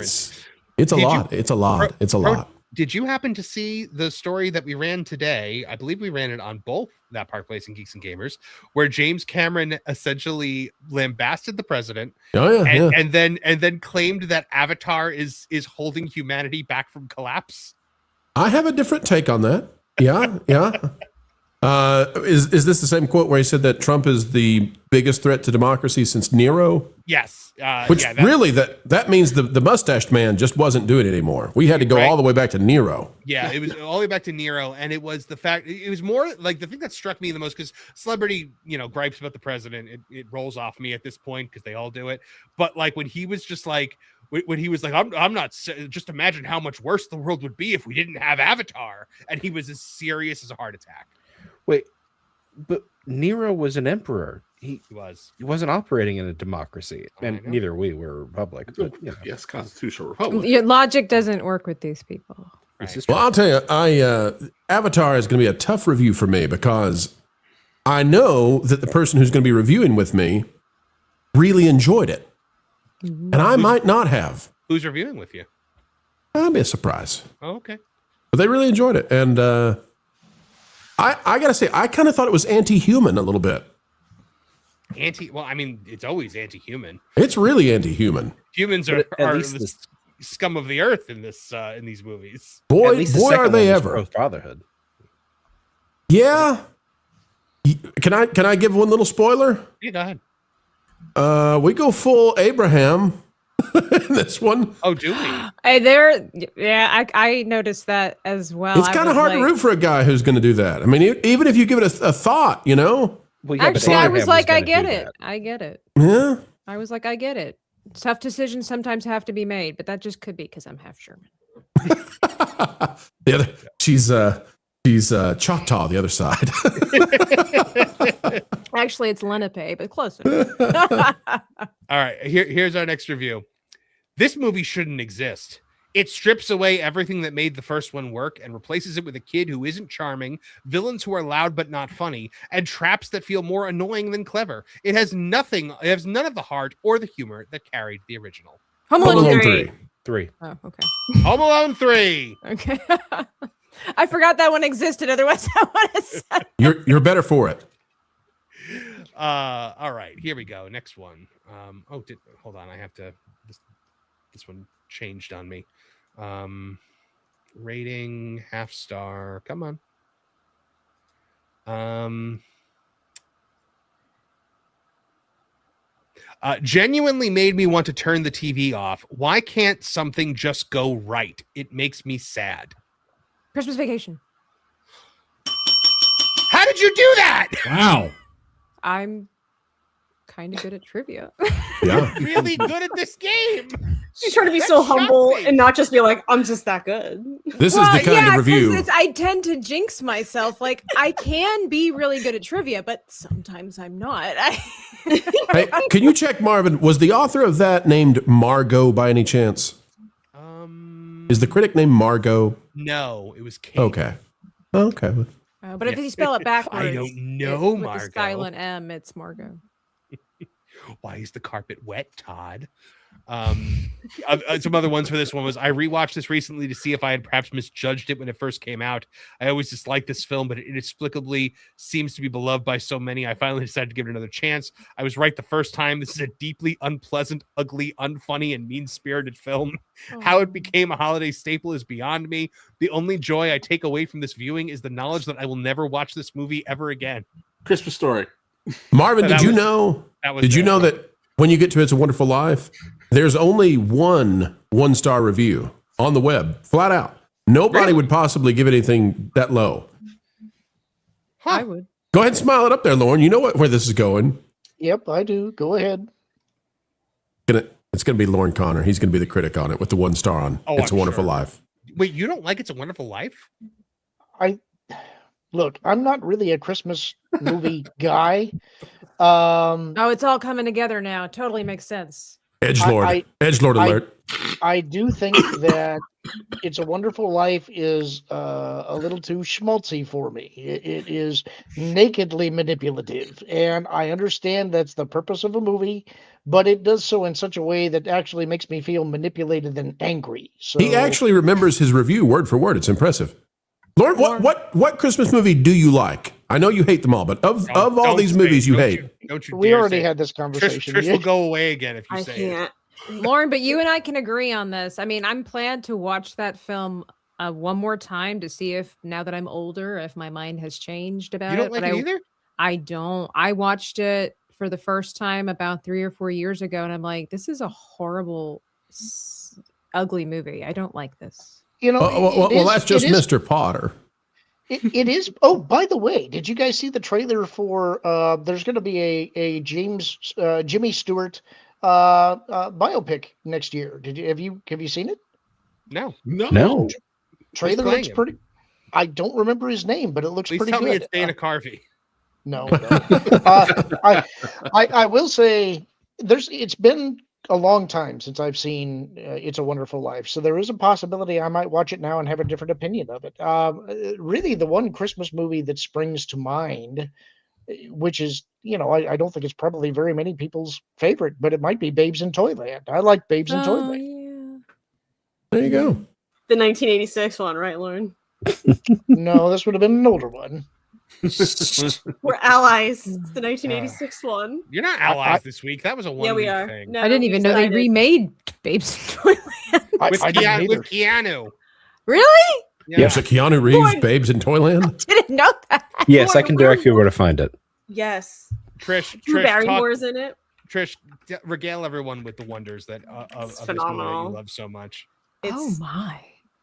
It was on TV. This wasn't even like a movie. It was a TV movie in 1986. I believe it was NBC, if I remember correctly. And it's got Keanu Reeves. It's got Drew Barrymore. It's got the guy whose name I always forget from Empty Nest. And I feel like Martin chimes in with it every time. Oh yeah, I'm blanking on his name again, but yeah, he's Bartleby. Please tell me it has Little Richard in it. That's all that I need. Little Richard is in that Mother Goose Rock and Roll. Yeah, that's actually what I was thinking of when I was like, this was the era when he was doing terrible made for TV movies. So maybe he's in there. And an episode of Columbo. Yeah. All right. Our next movie review. Cannot finish this movie. Feels like I'm watching a B-rated movie that is on after midnight, and you feel like it was a fever dream after you watch it. What the heck? Elf. Not Elf. Fred Claus? Nope. Scrooged. Nope. Abraxas, Guardian of the Universe. Nope. Santa Claus and the Ice Cream Bunny. Nope. It's actually Zack Snyder's Justice League. Every time. I do, every time. Every time we play this game, I sneak in a Zack Snyder's Justice League just because it is that bad of a movie. And sometimes he sneaks it in 3 times. All right, I'll get to an actual one now. Let's see. If I could unwatch this movie, I would. If I could unmake it, I would. Very rarely do I experience such visceral disgust in response to a film, but this is one of them. I am prepared to fully recreate humanity at a molecular level if it means this thing never gets to see the light of day. It needs to be destroyed, and we as a society needs to forget it to achieve true peace. Polar Express. No, but good The guess. Year Without a Santa Claus. No, not A Year Without Santa Claus. The Jim Carrey Grinch one. No. Yeah. Red One? Nope. Justice League. The animated Grinch movie. It's not Zack Snyder's Justice League. It's not the animated Grinch. I'll give you another Solid one. guess, Martin. Mary, did you know? And the review is by Richard Dawkins. No. So here's another one. I'm going to omit the actor's name. I hate this movie so much. It is the worst Christmas movie ever. The actor is one of my least favorite actors. I hate his comedy style, which is reflected in this movie. A Christmas Oh, Story? Elf. What did Elf? Seth? Oh, okay. It was Elf. Oh, it's Elf. Who got that? Nolan? Nolan got it. Yep. Good job, Nolan. That was Elf. I love Elf. Thank you. I have no problem with Elf, but if you don't like Will Ferrell, man, Nah. yeah. I like it. I don't love it. Like I'll watch it once a year because it's a fun Christmas movie. But I mean, like if I was, if I was on a desert island with only 3 Christmas movies, I wouldn't be in my top. Look, you give me a Christmas movie with James Caan in it, and I'm there. See, I was gonna say because I'm not a huge fan of Elf, but James Caan's in it. James Caan wearing Santa Claus's jacket, going, "Hey, hey, ho, ho, ho!" Like that to me is amazing. The one part in that movie where Will Ferrell does make me laugh is when they prick his finger at the doctor's office, and he like screams. I love that. I don't understand the need to eat the cotton balls, though. I don't get the joke. Never have. Yeah, Don't really understand it. Unless he's Elf, it doesn't make sense. It does have the single greatest line in any Christmas movie ever, which is, "Bye, buddy. Hope you find your dad." Thanks, Mr. Narwhal. Thanks, Mr. Narwhal. Just a random narwhal. Really, you're going to choose that over Fragile? It must be Italian, or it's a major award. Really, you're going to do? I hope you find your dad over those. Bye, buddy. Hope you find your dad. Thanks, My Mr. mother had Narwhal. not had a hot meal in 5 years. All right, here's another one. Didn't like the old man. Didn't feel Christmas cheer. Will not be watching again. The Christmas Miracle on Story. 34th Street. Nope. Really? The old man. Christmas Story Christmas? Nope. Rudolph the Red-Nosed Reindeer. They hate Santa. No. But good God. guess. That Santa's terrible. He is. He's mean. Eat, Papa, eat.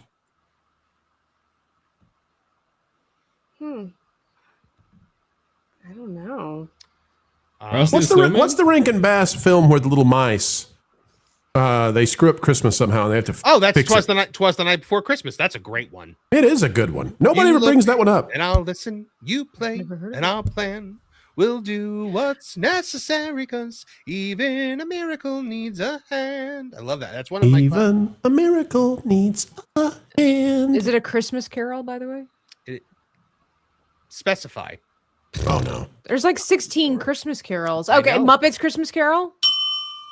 Wow. If we were keeping score, Tabitha would be winning. I was like one of the most beloved versions of A Christmas Carol. So if some Karen out there gave it a half star, it had to have been one of the most beloved films. It was. If I'm ever forced to take the ACT and I don't know an answer, I'm calling Tabitha. It was hard to. It was very difficult to find bad reviews of that in English. I mean, that makes sense. Most of the bad reviews of it were in other languages. They're all in Swedish. They still haven't gotten over the joke. They are still mad. Still mad. Humunga cow. Wait, what's he say about Big Bird? Gobbler, gobbler, humunga. That's right. Gobbler, gobbler, humunga. Oh my gosh. You set a boundary one effing time. And then these MFers throw themselves an entire pity party. Frosty the Snowman. No. Boundaries? I really thought it was about the Rudolph kids. Red-Nosed Reindeer? Is that a Wonderful Life? It's a Wonderful Life? It's not. I was going to say Rudolph the Red-Nosed Reindeer because it is just one boundary. No disabilities. I'm not familiar enough with that one. Here another one is, and I don't get this one, but it's nasty pagan movie. I'm the still, Grinch? No. I still haven't recovered from the fact that Martin has proved. I mean, I can't deny this now. Rudolph literally is a movie about being anti-cripple. It's an anti-disability film. The Isle of Misfit Toys is just mocking people who are. Oh my gosh, Martin, you've opened my eyes. How do those misfit toys get there, though? Is Santa just like, freak toys, get these out of here, and he throws them out of Send it to that freaking lion with the wings. Yeah. Moonraker. Abomination. Send it to that James Bond villain. Wait, the doll, she has something really stupid wrong with her. There's legitimately nothing wrong with her. Right. I was reading about this the other day. I don't remember what the thing was that Rankin and Bass said was the reason she was on the island of misfit toys. Well, because a Japanese person who did the animation forgot that there had to be a misfit toy, and then they had to come up with a backstory for why it's fine. Wasn't it her little voice box is broken? Is that it? Hold on. Why was the doll on the... Wow, that popped up right away in Google suggestions. Creepy. Well, it's called an algorithm. Yeah. Mm-hmm. Now we know what you search for. The doll is on the island of misfit toys because she's considered a misfit for being depressed. Oh, wow. Dang. Specifically, she is described... have no tolerance for mental disability. I like this movie a lot more now. She's described as a doll who doesn't smile. In the logic of the special toys are expected to be cheerful and happy. We turned her frown upside down, and it stayed a frown. We used to be a proper country. Now look at us. If we had more movies about toys and Christmas and people stopped being depressed, we'd be in a better way. Did you know that in the original Rudolph, the Misfit Toys actually never were delivered anywhere? They actually stayed on the island of Misfit Toys with no resolution. And they went in a circle. Yeah, and the kids wrote letters to the network begging to know what had happened. And so they actually had to replace the credits in all future broadcasts with Santa dropping the Misfit Toys off on, to houses to solve the problem, because they realized this is an awful film. The moral is terrible until we fix this. Could you imagine the kids that get the Misfit Toys for Christmas and they're like, what the heck is this? This truck has square wheels. What am I supposed to do with this? The doll is not smiling. That's the story of Nightmare Before Christmas, right? That's the inspiration. This doll won't shower. Yeah. I told you to drop them in the incinerator. Why are they still here? I could see that with the Santa Claus Rudolph the Red-Nosed Reindeer. It's in character. Santa gives them to all the poor kids, is what he does. I'm a doll that explodes. Nobody wants me. Listen, drop those toys off on Martin Luther King Boulevard. We don't go that way. I can make that joke because I'm black and on camera. You're the only one of us who could have made that joke. I'm so glad you did. And every Jewish person out there says he stole my joke. He stole my joke. Hold on. Why were all the give me, or so I'm saying, list of misfit toys? All right. Well, as you search for the disabilities of the characters from A Christmas Story, I'm going to hop off to get ready for the Avatar thing. But Marvin, congratulations on the rebrand again. Thank you, bro. And thank you for your advice about it. I really appreciate it. I don't want to be a downer, so I'm not going to tell the bad news. But if you'll check Slack, Marvin, we do have some sad news that you might want to mention at the end of the show today. Yeah, I was going to mention it. So don't want to be a downer though. I'm not like Lorn. I'm not here to say, I'm here to comment on Christmas movies I can't stand. Before you go, Pro, William Schweiker for $2 wants to know who your favorite Santa Claus is. Number one, the Santa from Miracle on 34th Street. I think that's Edwin Gwynn. Yep. And number two, and not far behind, and ridiculously so. I mean, he should not. This guy deserves better than to be an Ernest Saves Christmas. But that guy is a phenomenal Santa Claus. That was Tabitha's favorite. Yeah. Yeah, he's phenomenal. Yes. Yep.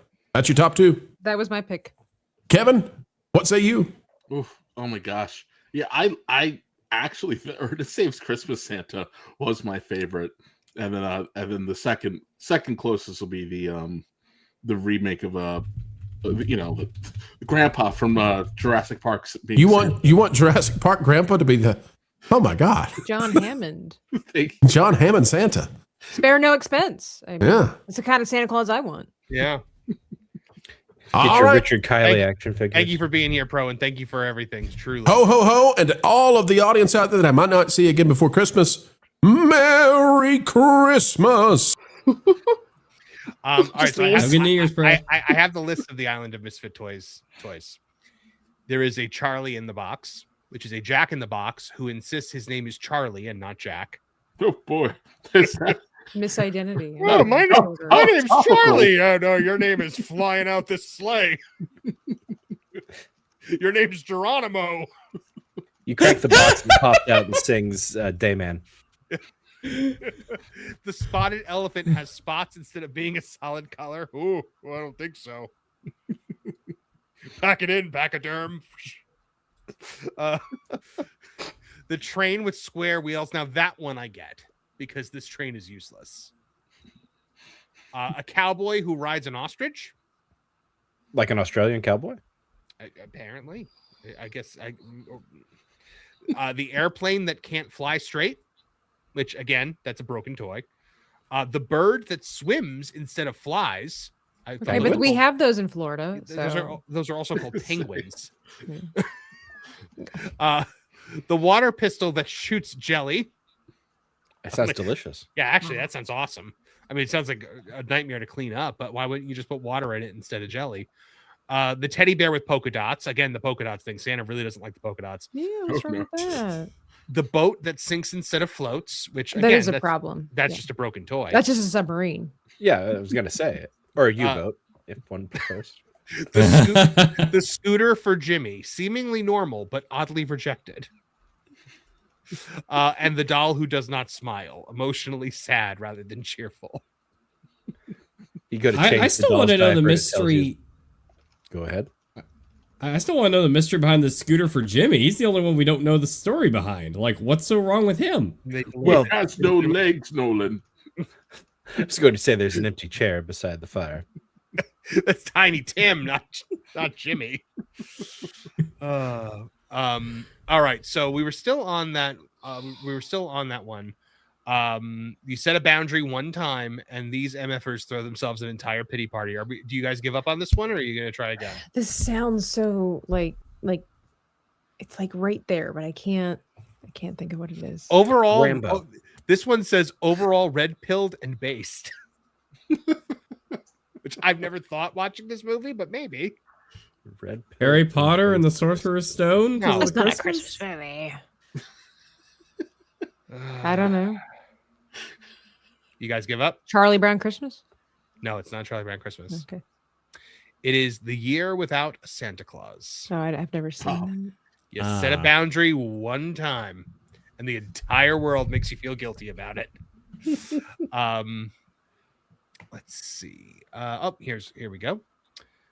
This movie does not pass the Bechdel test. What is Bechdel? So the Bechdel There's not test, enough women. the Bechdel test is a test in any literary work or film. You have to have two women, both with names, who have a conversation with each other about something other than a man. And it started out as a joke. It started as a joke, It and then everyone did. took it seriously. Oh, okay.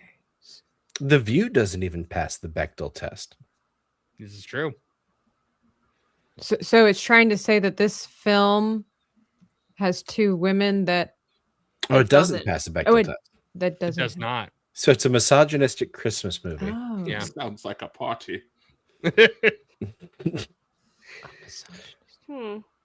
Jingle all the way.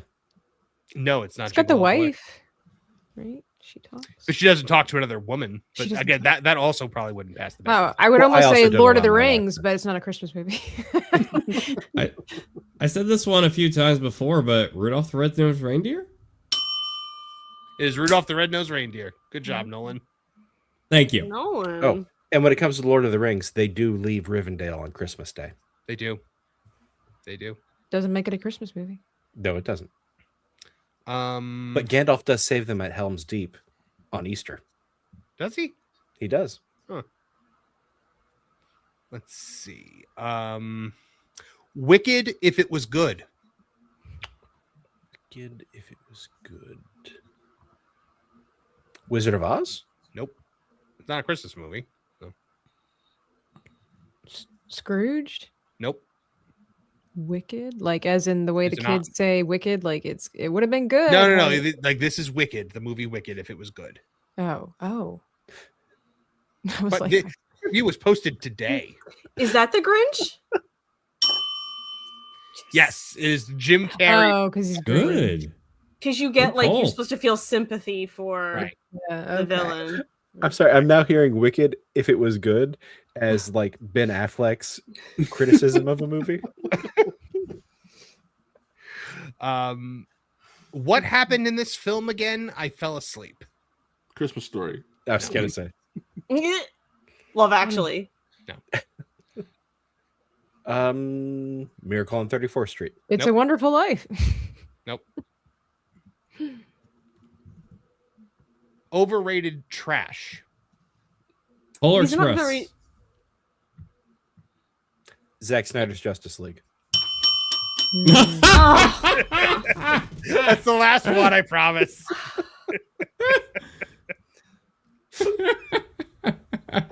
All right, here we go. Good one, Martin. My brain completely forgot about that gimmick. He brought it back just in time. Oh my goodness, I hate everything about this film. And to top it off, I'm actually not gonna. This one's really weird, but I'm gonna read it anyway. To top it off, me and my male friends stepped up to talk for a bit during this movie. Mind you, the entire school was there and also watching the movie at the end of the day. And this snitch blew it out of proportion in front of both of our friends, and now everyone thinks we made out in the stairwell. Like, what the actual heck? We were talking in all seriousness. Name that movie.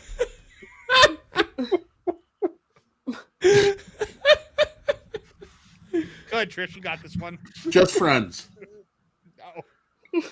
Imagine if they showed that at school.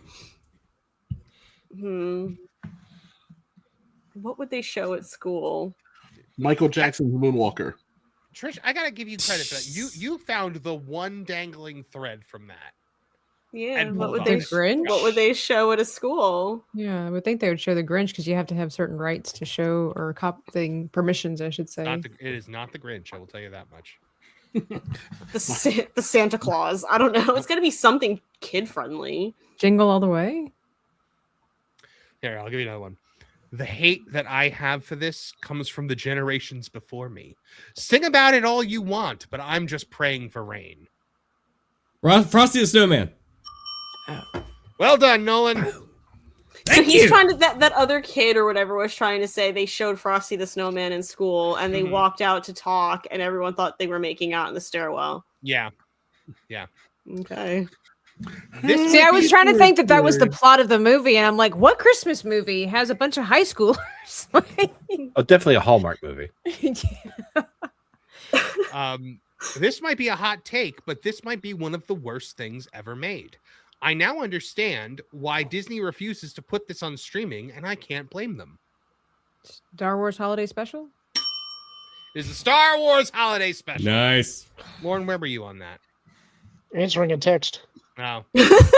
I still say it's really not any worse than other holiday specials. Yeah. I just Trish, like how you know Lauren what? was like, not on this stream. What, Martin? Are you going to make us watch it? No. I was going to mention the Paul Lynde Halloween special I made you watch. No, but that was enjoyable because it was crazy. What more could you want from a Halloween special? Hi, Poland's kids. kiss. Poland's dressed up like a rhinestone truck driver, cowboy, or whatever was going on in that one skit. At least it's not Donnie Marie. No, they were in it too. All right, here we go. Why are we still playing on the stereotype of alien abduction? What? The Santa Claus? Nope. Alien abduction. Ooh, this is in a Christmas movie. Aliens from outer space? Nope. Elf Christmas. Santa Claus versus the Martians? Nope. All right, let me go with another Good pull, one. Nolan. Dude, I haven't Thank you. even watched this in literally like 2.5 years. I'm just so filled with rage and hatred for this movie. Dude, I'm not even kidding. I put this on as a time waster at first, and the first and only time I saw it, to wait for my brother to pick me up from college and take me home. I kept checking the clock, waiting for this to be over, man. A better use of my time would have been, I can't read that, for 45 minutes, and it certainly would have been more fun. I can't understand the appeal of this. Every time the one character opens his stupid mouth, I want to rip off my skin and try it out and take a bath in lemon juice, then reapply my skin on, but backwards, so that my eye holes are on the back of my skull, so that I never have to see this again. Charlie Brown Christmas. No. It's not Charlie Red Brown one? Christmas? It's not Charlie Brown Christmas. Oh my gosh, because that's kind of how I feel. Really? You don't like Charlie Brown Christmas? What? Why? I used to until I got older and I watched it again and I realized that this movie is nothing but other children bullying Charlie Brown for That's all. everything that he for everything that that's he all does. anything Peanuts And there's is, yeah. like no apologies, there's nothing. Like we're just I don't want to sound like all soft and whatever, but it's like it's just kind of ugly. Like there's everybody's mean to Charlie Brown for no apparent reason. And then suddenly there's a Christmas theme. And I say suddenly, the whole movie's themed, but you know what I mean? Like the true meaning of Christmas. And it's like, okay, so we hated Charlie Brown for the entirety of the film. And then suddenly Linus says a couple of Bible verses and we're like, Charlie Brown ain't so bad. Merry Christmas, Charlie Brown, Yeah, at the end. And he's just like, no, it's too late. I can't watch it with the same magic as I used to when I was little because everything is just always hating Charlie Brown for no reason. And Charlie Brown is very depressed all the time for obvious reasons. So it's not really a happy. Well, you go bald in the second grade, and that's you're gonna have some. He's got the one hair comb One of over. the most realistic things the Family Guy ever did was when it did like the Peanuts like reunion as adults, and Charlie Brown is like a tatted up addict, and he comes in and he like kicks over Schroeder's piano. He's like, "Stupid song." It's like, that's right, it's me, your old punching bag, Charlie Brown. Pretty much, yeah. All right, so the only funny thing that happened in the entire thing was when the raccoon attacks Kevin Bacon. Oh, Guardians of the Galaxy. Guardians of the Galaxy holiday special. I decided to just give it to you. The raccoon. Yeah. The star of the whole thing, the raccoon. All right, last one. This is the worst Christmas film ever. It is not my cup of tea. I've tried to watch it 3 times now and can only get halfway through before I turn it off. It is very, very, very boring. Christmas Story. Polar Express. Nope. It's a Wonderful Life. Nope. White Christmas. White Christmas. No. Not sure why I expected anything other than another poorly written, sexist American power murder fantasy propaganda, but here we are. Now I know, fun buzzword list, but that is the movie. Lethal Weapon. Die Hard. It's Die Hard. Oh. The hell is Boom! going on here? I thought this was a Christmas movie list. I wanted to. Well, neither was Zack Snyder's Justice League. I just wanted to throw in what the Christmas movie did. You're only supposed to read 6% of that question of that statement. The next line was, every single person in this movie except for Argyle could have died without me caring, and most of them should have. I do like Argyle. Argyle, I feel like Argyle started the trope of like the cool black like limo driver guy that like got picked up by Tulsa King. So Reginald Vell Johnson plays a limo driver in Crocodile Dundee. Everyone was saying that if Trish wins, I'd have to buy the cameo from Ric Flair for her, but I am not paying $500 for drunk Ric Flair to stare directly to the camera and read my own words back. I cannot think of a better thing for you to spend $500 on. I was going to say There's so many better things for me to spend money on than a Ric Flair. But whatever cameo. you do, when you do it, because you will, is in the instructions that he will read as if it's a script, you have to make sure you write wooey. Yeah. Wooey. That has to be in it. Oh, Tabitha, when we played the cameo game, we learned that Ric Flair charges $500 for a cameo. And we decided to look into what exactly a cameo from him is like. Mm-hmm. And he is drunk. He is so drunk in a bar in the middle of the day. He's the only person in there. And he's staring directly into the phone, reading the person's words back as if that's what they want him to read. So he's just like, my dad really loved you as a wrestler. And my brothers do too. Woo! It is $500 gets you that. Dick Van Dyke was charging like $1,000 at one point in time, and they were far better. And he talked for like 20 minutes. Yeah. Draco Malfoy charges nearly $1,000. Yeah, he You does. can do whatever you bring want that up. when you're $100 or 100 years old, God bless him. Like, thank Except God. play with Legos. That's right. That's right. Legos. Yeah, you know what? Legos. I saw that as a headline. I didn't know what it meant. Because it says ages like 4 to 99. Yeah, the boxes, Oh. they've been saying that for years with different toys. Yeah, from like ages 5 to 99. Like, I don't know why they didn't just say 5 and up. Maybe that's Yeah. why they started switching it to 5 and older. 5 and up. Poor 100-year-old people out here wanting to play puzzles and Legos, and they legally can't. I want to know if the Right there's the makeup line. department for Mary Poppins can get a retroactive Oscar, because when he's the old man, it is spot on to what he looks like now. Oh It's my gosh. foreshadowing, yeah. Yeah, retroactive Oscar. That's a really good point. So Chef Eddie for $5 says, if Trish wins this game, Marvin has to get Ric Flair to do the cameo. Congratulations. I didn't realize it was a super chat. So and then we got that one already. Wild and Crazy Bear for $2 says, give those misfit toys to Haitian kids. They'd appreciate them along with the losing team Super Bowl shirts. All right, show of hands. Who had jokes they suppressed? I have to raise both. Regina Sharp for 10. I can hear it now. As Charlie in the box is tossed from the sleigh with the other misfit toys, he starts a rounding chorus of blood on the risers. Regina Sharp. Late Night Rabbit for $10 is Beverly Hills Cop. Because none of them were Beverly Hills Cop. Regina Sharp for $5 says the Star Wars Holiday Special has Grandpa Wookiee looking at VR Wookiee. Oh, and Boba Fett. It's awesome. Yeah, that was quite a surprise when I watched that for the first time. I'm Yeah, like, I'm not- God, what is happening? What is happening? Do you I think have they never- told Diane Carroll what that was going to be when she recorded it? Not a chance. Oh, amazing. Oh my gosh. All right, guys, we're about wrapping up here for tonight, because we are going to let you guys get over to Pro to watch his 10 o'clock stream for Avatar. But this is let me look at the calendar real quick. I'm not sure if this is the last show of the year, but it very well might be. Yeah, we'll see. But as it stands now, it probably is. So we will be back, in the new year with a whole lot more. Their new video dropping at 10 o'clock, but if you are a member of the channel, you're able to get it now. Oh, Liquid Fox just checked in for $2. Said, Merry Christmas, everyone, and Happy New Year. You too. You too.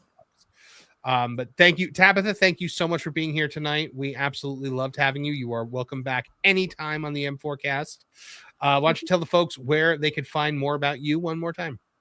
Yeah, you can find me here on the YouTube side at Dreaming Tabitha Live. And I go live on Mondays and Tuesday mornings at 10 a.m. Eastern Standard Time for the brush hour session. I make all kinds of fun things. Sometimes I do little comic strips of my gaming interactions on my gaming channel over on Kick and on YouTube, which is Dreaming Tabitha Gaming. Try to stay consistent. And sometimes I just draw my own little things, working on my first children's story, The Canadian Bear Adventures. That's kind of an inside joke, but it led to something really, really funny and really, really silly and really, really cute. So, yeah, that's what I do. I draw, I do all kinds of stuff. I just had my Finish the Dan painting stream last night, where I'm also an oil painter, and I started painting a portrait of Dan Vass, the YouTuber Dan Vass, a year and a half ago. He sent me this ridiculous picture of himself holding a sword, looking down, making all these numerous chins underneath of his face. So that was really fun, and we're near finished with that painting over there, so we can stop staring at the cobwebs in on my ceiling. So yeah, that's what I do. Fantastic. Martin Stone, what do you got going on? I'm one of the Lost Guys with Trish and Nolan and Hangry Table. We do a show for That Park Place, the channel, where we uncover lost media or just talk about crazy things that people have forgotten, like 70s entertaining dishes made of Jello and meat. That sounds wonderful. Made of Jello and meat. Pretty much all there is to it, really. Nolan Thunder, what do you got to plug tonight? Let's see. You can find me over on my YouTube channel at Nolan Thunder. I have a video series called Lost in the Files where I talk about internet mysteries and video game urban legends, all kinds of mysteries. I present in a documentary style, similar to like Ancient Aliens, all that. So if that's kind of your vibe, please check out my show. It's got B-movie horror and comedy aspects in it as well. And if you want something kind of Christmassy, I do have an older video on my channel called the Craziest Christmas Video Game Stories, where I get engulfed in flames in the video. So if you find that funny, please check that out. You get engulfed in flames in the video? Yes, I get burned.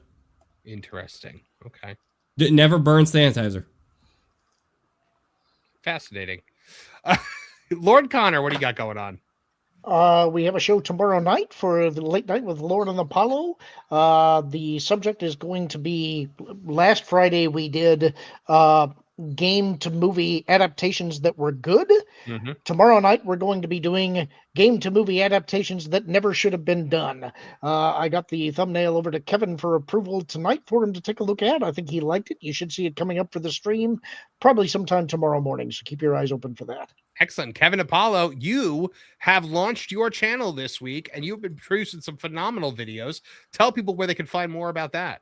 Cool. Yeah, go to the House of Apollo on the YouTubes, obviously. I've got a couple of videos up. Apollo. And because I never actually know what day of the week it is, what the date is, I accidentally premiered a video today that was supposed to premiere tomorrow. So, I got to figure something else out. But I do have something in the works for that. Yeah, I thought you said it was coming out tomorrow, and then I saw it premiere today. Yeah, so. I want to like, why do I have a notification that I was like, oh, yeah, that calendar thing, really. It's just, I don't know, it's hard. I just work. I work from home, which means I'm always working. So the day of the week just doesn't matter. Tell me about it. But yeah, so it's been fun. I appreciate the James Gunn Lantern video got like already over 200 views, so that's pretty cool. I saw that. I was very impressed. Nice. Awesome. Super cute. So, and thank you guys for the I think we're at 90 plus subscribers now too, which is super cool too. So yeah, keep that energy going. I will fix the Mealy Bobby Brown video. I don't know what happened there. Why it sounds weird. Everybody go over and check out the House of Apollo. Make sure you guys are subscribed. Make sure you like. Make sure you click the notification bell and all that jazz. By the way, Liquid Fox for $2 asks, wait, what do we call the raids now? You just say M4 Empire Raid. So, or M4 Raid, whatever you want. Trish. Point of order. An M4 raid would be a very different thing and might get you in trouble. So I Is would it? not call it. Yeah, I wouldn't call it that. You call it an M4 Empire raid then. That's better. I don't know what that means. So an M4 is a weapon. Mhm. Oh, yeah. Okay. Unless you actually meant that, then you know what? Roll the dice. I should have known that before I named my channel after it, but you know, you live, you learn. Yeah. This definitely helps, sounds it's a like a pretty good two-way live stream. Either going to the raid or we're using accounting software. Whatever. Trish, why don't you tell people where they can find more about what you're up to? You know, usual Lost Guys with my buddies here and here on Thursdays, except not the next 2 Thursdays. And you know, I'm just still laughing at you. I'm still laughing at. Wish I would have known that before I named the channel. All I found was it was a car part. You didn't. I don't know look about deep enough, cars, Marvin. so- You didn't. You didn't look far and wide. This is true. All right, guys, and so please make sure you are subscribed here to the M4 Empire. Make sure you got the notifications on. You know, YouTube has been punishing us since the rebrand because they don't like change. So you know, the videos have been not doing as well as I want them to do. But we are hoping that by chugging along and powering through it, we're going to you know, get back into the algorithm's good graces. So very, very much appreciate you guys and all of your support. Trying to think of anything else. Oh, the gaming channel. Please subscribe to their new channel, M4 Empire Gaming. You can find that on YouTube. That's where right now our live stream replays are going up there, but starting in the new year, our live streams will be there. So the goal there is to try to get the subscribers on that channel up as quickly as possible. So make sure you check out M4 Empire Gaming. All right, guys, thank you very much for joining us from all of us here at the M4 Empire. We thank you for your attention, and we'll catch you in the next one.